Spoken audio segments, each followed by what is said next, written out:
La femme a un mot à dire dans la société. Ainsi, la télé responsable donne l'occasion à toutes les femmes qui se sont distinguées dans différents domaines de la vie de s'exprimer sur leurs expériences.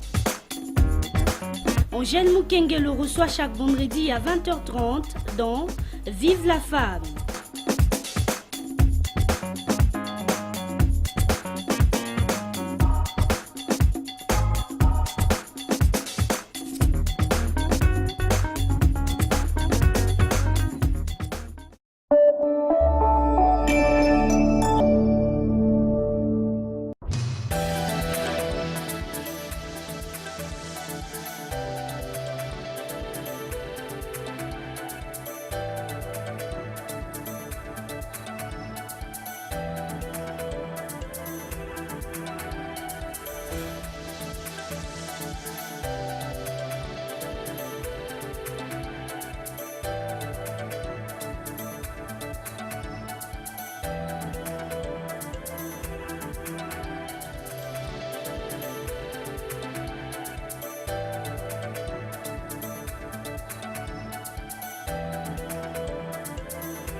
Bonsoir mesdames, mesdemoiselles et messieurs, merci de choisir la télévision responsable parmi tant d'autres en ce net moment où vous êtes conviés à suivre l'émission Vive la femme et surtout comme c'est le mois de mars, le mois qui est dédié à la femme. L'émission Vive la femme, on reçoit toutes les femmes de toutes les catégories confondues, les femmes, voulais dire, nous recevons les femmes dans cette émission, nous entretenons avec elles dans ce qu'elles sont en train de faire.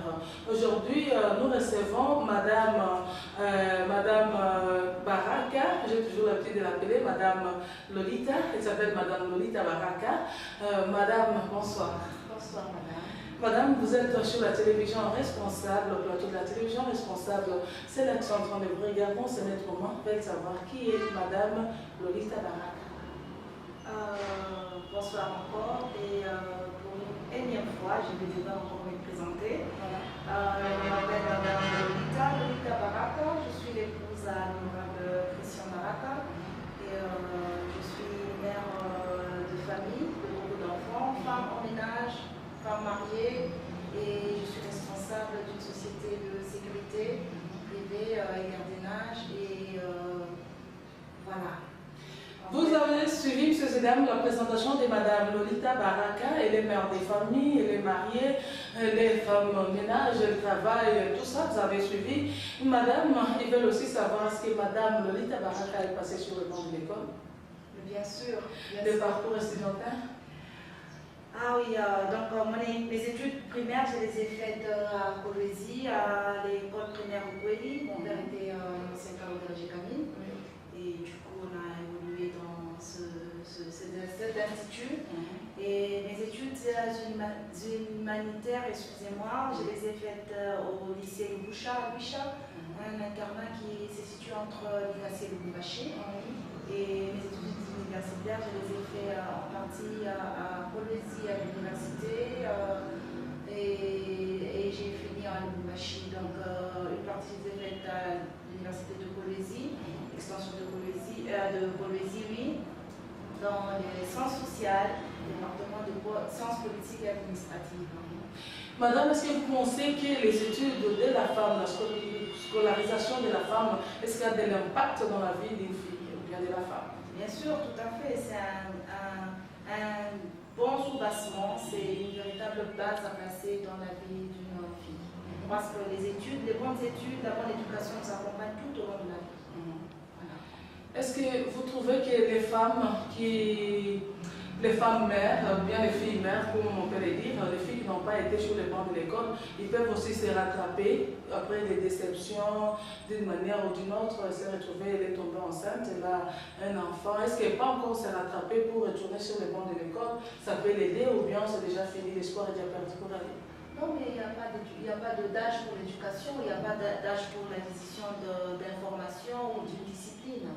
Donc l'éducation, c'est un processus qui est permanent et non-stop dans nos vies. Il n'y a pas d'âge normalement, ok, on peut dire l'âge de scolarité et là, mais l'âge d'éducation ou d'information, d'instruction, je n'ai jamais eu une détermination. Parce que le cerveau, il est prédisposé à acquérir toutes les informations qu'on lui donne. Madame, quel conseil pouvez-vous donner à ces femmes-là qui ont étudié, ils sont des diplômés, des gradués, des licenciés, mais du fait qu'elle est mariée, elle trouve que rester dans le mariage, ça suffit. Ce n'est pas que parce que le mari a refusé de travailler, mais elle, par le simple fait qu'elle est déjà mariée, elle ne peut pas travailler. Est-ce que c'est bien ou c'est mauvais? Quel conseil pouvez-vous leur donner? Oh là là, ça c'est, pour moi je dis c'est quel gâchis, franchement. Moi je me vois très mal écraser 18 années de ma vie sur le banc de l'école et d'un coup comme ça parce que je suis tombée amoureuse ou parce que il y a quelqu'un dans ma vie et je laisse passer tout ça en fumée. Ça c'est un gâchis et aussi pour moi c'est un manque de respect pour soi-même et aussi une ingratitude pour nos parents. C'est ça. Voilà. Et les femmes qui ont déjà étudié, qui ont fait toute leur vie scolaire normale et arrivées en ménage, elles croisent les bras. Pour moi, c'est comme quelqu'un qui fait son champ pendant que le moisson s'annonce et il met le feu à son champ. Pour moi, c'est cela. Ça n'a pas de sens, c'est être insensé de faire ça. Et pour moi, je prends ça très mal. Je n'accepte pas ça. Il y a de ces femmes-là qui sont licenciées, comme je venais de le dire, mais qui ne savent pas comment intégrer le monde professionnel. D'abord, quelle est votre expérience? Comment êtes-vous parvenir à intégrer le monde professionnel? Pour intégrer le monde professionnel, il faut d'abord commencer. Comment commencer? Commencer d'abord, c'est la première étape de commencer, c'est d'abord avoir la volonté. Tout d'abord, tu te remets en question, avoir la volonté et commencer par chercher le boulot. Il ne viendra jamais vous trouver à la maison. Bon, il y en a des personnes qui ont eu la chance, la main qui leur est tombée du ciel, quelqu'un qui est venu, voilà, je cherche une secrétaire, je cherche une assistante, je cherche quelqu'un qui peut occuper tel ou tel autre poste dans la société. Mais quant aux autres, il faut chercher du boulot. Chercher de l'information, déposer des CV par-ci par-là, il faut frapper à des portes. Il ne faut pas rester comme ça, il faut commencer par un premier pas. Voilà. Quant à moi, pour répondre à la question que vous avez posée, comment je suis arrivée à intégrer dans le monde professionnel, évidemment j'ai cherché. J'ai senti ce besoin, ce désir qui montait à moi de finalement mettre à l'exécution ou expérimenter tout ce que j'ai acquis comme notion et formation, je veux dire, sur les bancs de l'école. Et je voulais quand même expérimenter ça et mettre ça à l'œuvre. Voilà, je voulais me défier, je voulais faire de moi quelqu'un. Voilà. Madame, vous avez dit que vous êtes mariée, vous êtes mère de famille et puis vous êtes à la tête de cette entreprise ici, vous êtes responsable. Comment est-ce que vous faites pour mettre de l'ordre dans les ménages, dans le travail, dans la vie dans votre vie en tant que femme mariée? Oh là là, il faut bien dire déjà que ce n'est pas facile. Oui. Mais tout remonte, tout découle d'une certaine discipline et d'un rangement qu'on fait dans tout ce qu'on fait. Déjà, il y a beaucoup d'histoires et beaucoup de réalités que j'ai déjà bannies dans ma vie pour donner l'importance à ce qui est important pour moi, si je me permets de dire ça. Donc pour moi, ma vie c'est... J'ai déjà résolu ma vie en un triangle. Je parle souvent comme ça avec mon mari. Donc ma vie c'est quoi? C'est maison, église, boulot. Voilà. Alors quand j'ai d'autres courses à faire ou bien d'autres crochets qui doivent intervenir, je dois chercher à quel moment de la journée que je peux incarcérer ce programme-là. Mais ce qui est presque c'est pas toujours évident de nouer le deux vies et surtout d'incarner les deux personnalités. Personnalité maman et femme au foyer et personnalité manager et responsable de la société, c'est deux personnalités qu'il faudrait, n'est-ce pas, bien maîtriser et bien caser chaque personnalité avec son temps et sa place. Voilà. Donc au bureau je suis chef et vraiment chef et à la maison je suis maman. En tout cas. Et c'est pas facile. Mais j'ai maîtrisé et j'arrive à bien jouer mon rôle. Les deux rôles, j'arrive à les coordonner. Voilà. Vous avez dit que vous êtes maman, à la maison vous devez vous comporter en tant que femme. Il y a de ces femmes-là qui lorsqu'elles travaillent, Elle est à la tête d'une entreprise, comme vous l'êtes là-bas. Elle préfère prendre maintenant la place du mari, surtout que les maris, si les maris ne travaillent pas, la femme, comme c'est elle qui paye les loyers, ou bien qui achète la maison, qui sait payer des voitures, de ceci, cela, alors la femme quitte la place de la femme, elle veut être au-dessus de l'homme. C'est le même cas avec vous, mais on sait comment. Et si ce n'est pas comme cela, quel conseil pouvez-vous donner à celle-là qui se comporte de cette manière-là? Voilà, merci pour cette question. C'est une question qui est très très importante et qui va beaucoup interpeller les femmes qui sont en foyer et qui travaillent en occupant des postes très importants et des responsabilités dans des sociétés. Oui. La première des choses d'abord, c'est que ça dépend de quel genre de mari qu'on a. Le deuxième point, j'allais dire, ça découle de l'éducation de base qu'on a. Voilà. Troisième chose, c'est de savoir donner l'importance et savoir lier, comment je peux dire, lier l'utile à l'agréable. Voilà, c'est très important. Et donc, prenons le tout premier point où j'avais dit que ça dépendait de quel genre de mari que nous avons. Vous savez, il y a de ces maris qui tombent dans la vie d'une femme qui ne sait pas très très bien son rôle et son apport. Voilà. Dans la vie de la femme en question. Un homme qui connaît bien, un homme que j'ai toujours dit qui a la tête sur ses épaules, il reste homme, il sait très bien ses apports, comme par exemple mon mari.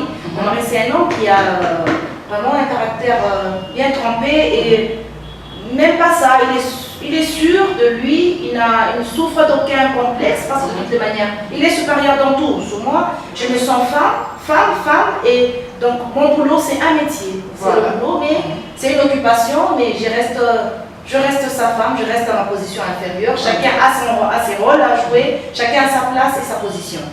Maintenant, quant aux femmes, je disais, excusez-moi, le deuxième point, je disais que ça découlait de l'éducation. Quand on a grandi chez nous, on voyait papa et maman, on voyait ce que faisait papa et ce que faisait maman. Et nos mamans, en grandissant, nous imprégnaient toujours, nous achetaient à l'esprit, depuis qu'on était enfant, bien sûr, on nous apprenait à faire la vaisselle, la petite cuisine, à faire ça. Et même en grandissant, on mettait ça entre les filles et les garçons dans la maison. On a grandi avec cette idée, je pense que ça nous accompagne tout au long de la vie. Et même maintenant, je vis ça et c'est comme ça, c'est une culture, voilà. Et troisième point maintenant, de savoir lier l'utile à l'agréable. Voilà. Est-ce que c'est... Il y a de ces femmes qui sont en mariage parce que c'est utile par rapport à la société ou au regard des gens. Voilà. Ou c'est agréable parce qu'on puisse l'appeler femme mariée, on la voit qu'elle n'est pas responsable dans une société sans mari. Voilà. Hein, ce mauvais regard et cette mauvaise attribution qu'on donne aux femmes seules occupant des bons postes dans les sociétés, on leur traite d'une certaine manière, surtout en Afrique, parce qu'en Europe c'est déjà révolu. En tout cas.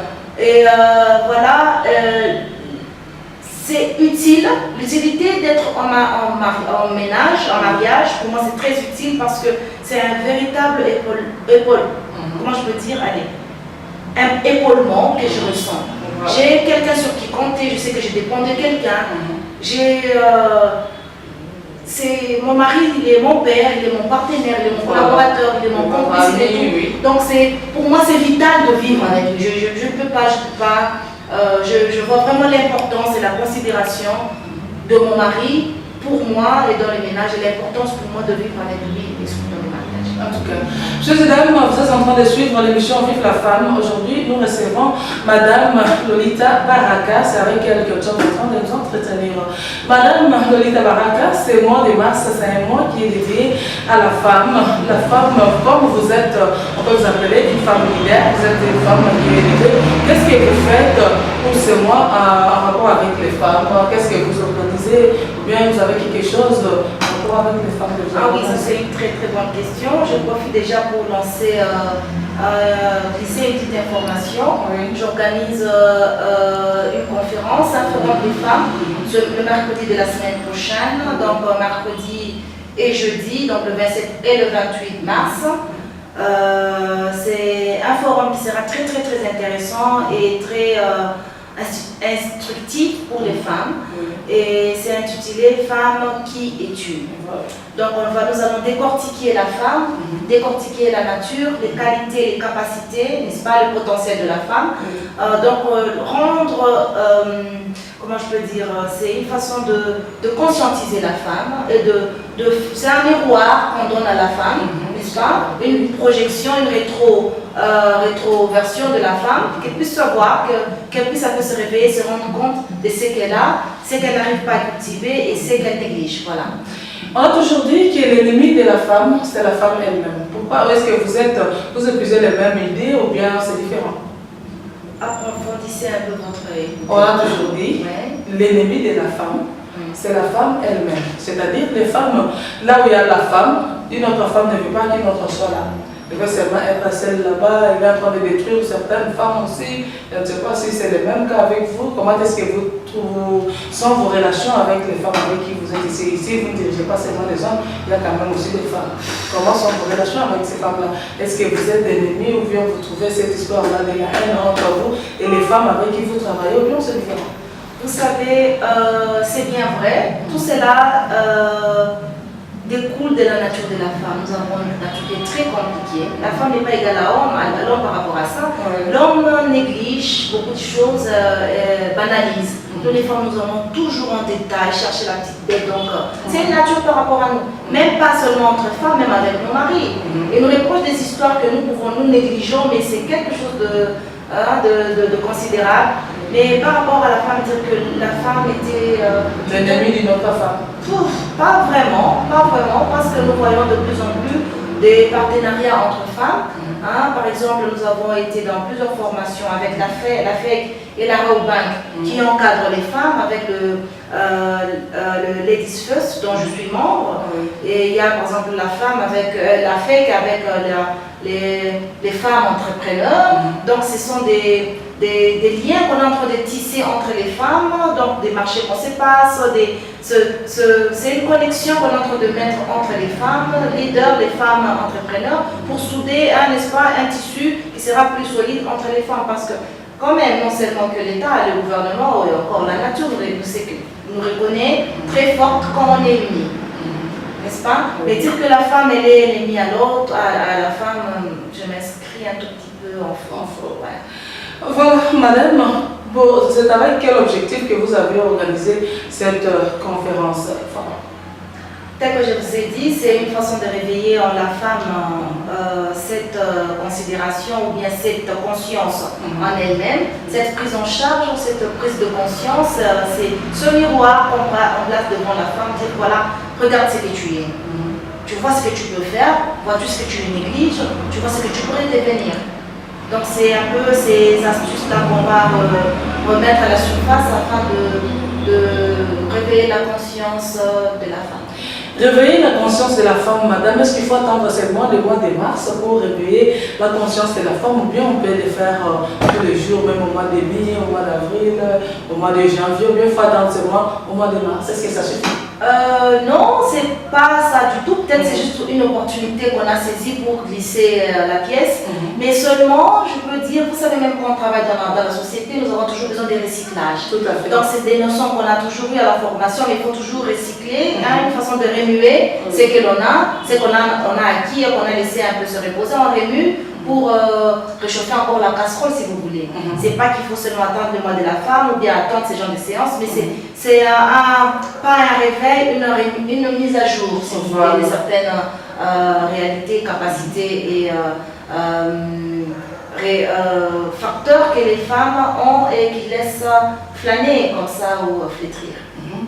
Madame, on parle aussi souvent, surtout ce mois de mars ici, on parle de viols faits à la femme, viols faits à la femme. Et il y en a qui disent que ces cas-là de viols, ceux qui sont à la base, c'est plutôt que les femmes. Au départ, leur façon de s'habiller, les femmes commencent à s'habiller mal. Et pourtant, la Bible dit que la femme doit s'habiller d'une manière décente. Alors vous trouvez que les femmes commencent à s'habiller mal, c'est ce qui cause aussi les viols qui sont faits aux femmes. Je ne sais pas si vous acceptez aussi cette idée-là ou bien... Excusez-moi, je vais intervenir avec ça, mais dites-moi, ces hommes-là qui partent violer des vieilles dames, une vieille qui a 75 ans, 65, 80 ans. Qu'est-ce qu'elle a d'attirant comme celle-là? Vous voyez, qu'est-ce qu'elle peut mettre qui puisse encore attirer le regard pour arriver à stimuler un homme d'aller violer? Nous avons affaire à des malades mentaux. Nous avons affaire à des gens à des pervers, des gens qui ont déjà installé des vices irréparables à leur esprit. Comme nous allons par exemple à l'est du Congo, où nous avons des cas qui sont vraiment déplorables. Un homme qui va violer une petite fille de 8 ans, de 6 ans, et même un bébé, qu'est-ce que ce bébé a d'attirant? Un bébé de 6 mois. Vous voyez, tout ça, ce sont des petites raisons que les malades cherchent à... Des petites étiquettes qui cherchent à remonter comme ça pour essayer de justifier leur comportement qui est inexplicable. C'est juste ça. Moi, je m'inscris vraiment à faux parce que ces mêmes personnes-là, ils laissent des prostituées qui sont à moitié nues sur des boulevards pour aller violer les personnes, des femmes dans des maisons de la nuit. Voilà. Donc pour moi, cette excuse-là ne passera jamais. Ça ne passera jamais parce que quand nous avons des femmes à l'Est, il y a même des villageoises, il y a des mamans, même des femmes qui travaillent ou bien des vendeuses de légumes, des vendeuses de cacahuètes qui se font violer. Qu'est-ce qu'elles ont de sexy? Qu'est-ce qu'elles mettent sur leur corps qui puisse attirer le regard des gens? Vous voyez que c'est juste des personnes qui sont dévergondées, qui cherchent à donner une excuse aux actes malpropres qui sont en train de poser sur les femmes. À ces personnes-là qui pensent de cette manière-là, quel conseil pouvez-vous leur donner à ces hommes-là? Vous savez déjà que moi je suis une bonne chrétienne. Oui. Je suis une chrétienne. Moi, le tout premier conseil que je vais donner à ces hommes, c'est d'abord de chercher Dieu. Voilà. Qu'ils aillent chercher Dieu, ils ont besoin de délivrance. Bon, ça c'est moi en tant que chrétienne et africaine, mais les gens en Europe, ils passent à des traitements. Ils sont exposés ou bien ils sont recommandés à des psys pour traiter ce qui ne va pas avec leur cerveau. Voilà. Et ici, moi, je peux leur demander, je ne peux pas leur dire ok, abandonnez, allez vous épouser, parce qu'il y a même des gens qui sont mariés qui font ça. Alors, moi, je pense qu'ils ont besoin d'une délivrance, qu'ils aillent chercher Dieu. Et il n'y a que Dieu qui puisse traiter les véritables déviances de ce genre.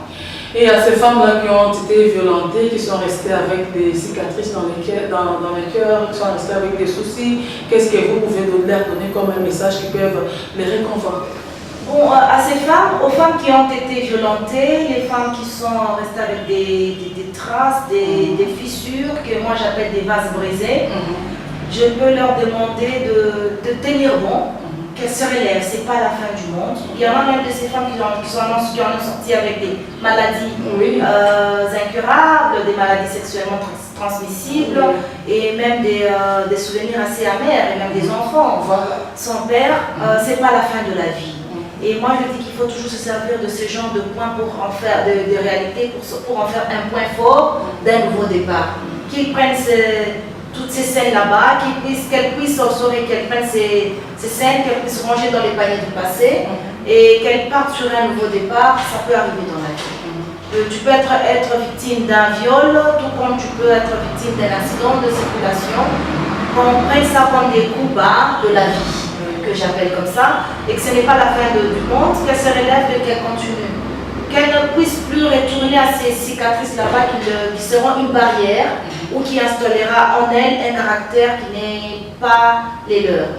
Donc, moi, je peux demander à ces femmes là-bas de tenir bon, de se relever et d'aller vers l'avant. Vous, en tant que représentante des femmes devant cette caméra de la RTV, quel message pouvez-vous lancer aux autorités pour qu'on puisse mettre fin à ces histoires? À nos autorités, je demanderai, je commence d'abord par présenter toute homicilité à toutes les autorités de la place. Je présente homicilité et le message que je pourrais adresser aux autorités de la place, c'est de donner un regard assez particulier par rapport à ce cas. Parce que c'est un cas qui bouffe petit à petit l'univers des femmes. C'est un cas qui est en train de rétrécir les volontés, les élans des femmes. Et qu'on puisse un peu investir dans la femme, donner un regard assez particulier, former et informer les femmes qui sont en position ou bien en situation d'attaque, de violence, quelle stratégie prendre pour pouvoir se défendre ou fuir ce genre de réalité. Donc il faudrait que l'autorité sur place puisse organiser des séminaires aux femmes et aux hommes même, Hein, parce que c'est les deux éléments ou bien les deux œuvres qui sont impliqués dans cet acte là-bas. Donc il faut lancer des informations bien appropriées des parts et d'autres. Voilà. Vous êtes branchés sur la RTIV, c'est l'émission Vive la femme que vous êtes en train de suivre. Nous recevons Madame Lolita Baraka. Madame Lolita Baraka, comme nous parlons des viols et autre chose, des viols des femmes, et surtout que c'est le mois de mars qui est dédié à la femme, vous organisez une conférence. Est-ce que vous avez déjà envisagé quelques remèdes pour qu'on puisse aussi mettre fin à ces histoires-là des viols femmes, tout ça, tout ça? À mon niveau, pas encore, honnêtement parlant, pas encore, parce que ça n'incombe pas à mes responsabilités, et de deux, j'ai jamais eu ce temps-là, parce que d'abord ce ne sont pas mes apanages. Il y a des personnages à qui cela est vraiment orienté, et à ces personnes dont les responsabilités sont orientées, je pense qu'elles sont bien placées pour aller faire d'énormes recherches pour pouvoir mettre un mécanisme en place, n'est-ce pas, pour pouvoir mettre fin à ce genre de déviance que j'avais aimé. Nous disons que vous organisez une conférence forum. Est-ce que vous pouvez donner l'adresse, le détail, comme ça ceux qui sont en train de suivre la télévision responsable puissent s'imprégner de la chose? Tout à fait. La conférence, donc le forum en question, il est organisé sur la route au Malela. C'est la route Malela, donc au niveau de terminus des arrêts Malela. À la gauche, je pense la 3e, 4e parcelle, c'est écrit salle Hexagone. C'est ça qui est assez connu. C'est là qu'aura lieu la conférence. Le thème? Le thème, c'est Femmes qui es-tu? Pourquoi est-ce que vous avez choisi ce thème-là? C'est par rapport à l'idée qui m'était passée comme ça à l'esprit. N'est-ce pas que je voyais beaucoup de femmes laisser... je voyais beaucoup de femmes pleines de talent, des filles avec qui on a évolué qui étaient très brillantes à l'école, dans l'évolution de notre vie scolaire, elles étaient très brillantes. Quand tu les rencontres aujourd'hui, tu vois qu'elle a pris tout cela, qu'elle a mis dans un paquet ou bien dans un tiroir qu'elle a fermé, et il n'y a plus trop de goût à la vie, il n'y a plus trop de... Donc toute cette vie qu'on a passée sous le banc de l'école, c'est résumé en un grand vide. Voilà. Et aussi par rapport aux femmes, beaucoup plus les femmes qui font de leur vie n'importe quoi ou de leur corps n'importe quoi. Voilà. Surtout ça, nous devons savoir beaucoup plus les caractères et la nature que nous incarnons et les capacités dont nous sommes dotés. Si la femme est consciente de ce qu'elle est vraiment, elle n'aura pas à faire n'importe quoi. En tout cas, les femmes, vous devez être conscientes de ce que vous êtes. Vous n'allez pas faire du n'importe quoi. Madame, nous sommes pratiquement à la fin de cette émission. Un petit mot seulement à ceux qui suivent la télévision responsable en ce moment. Merci beaucoup et bonne journée à tout le monde.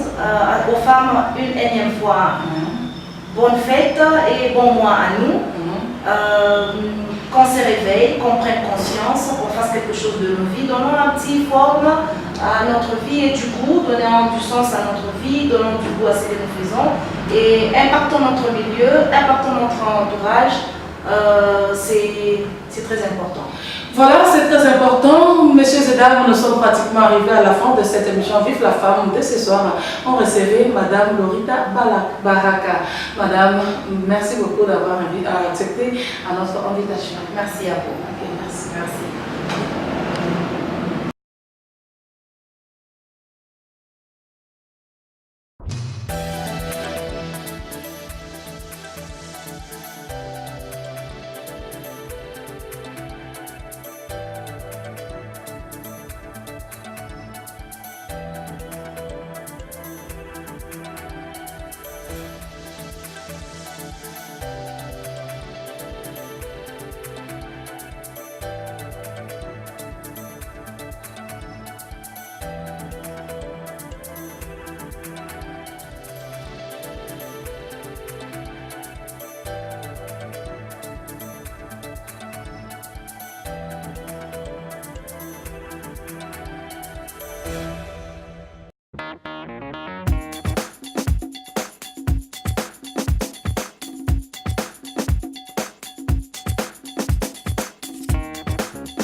La femme a un mot à dire dans la société. Ainsi, la télé responsable donne l'occasion à toutes les femmes qui se sont distinguées dans différents domaines de la vie de s'exprimer sur leurs expériences.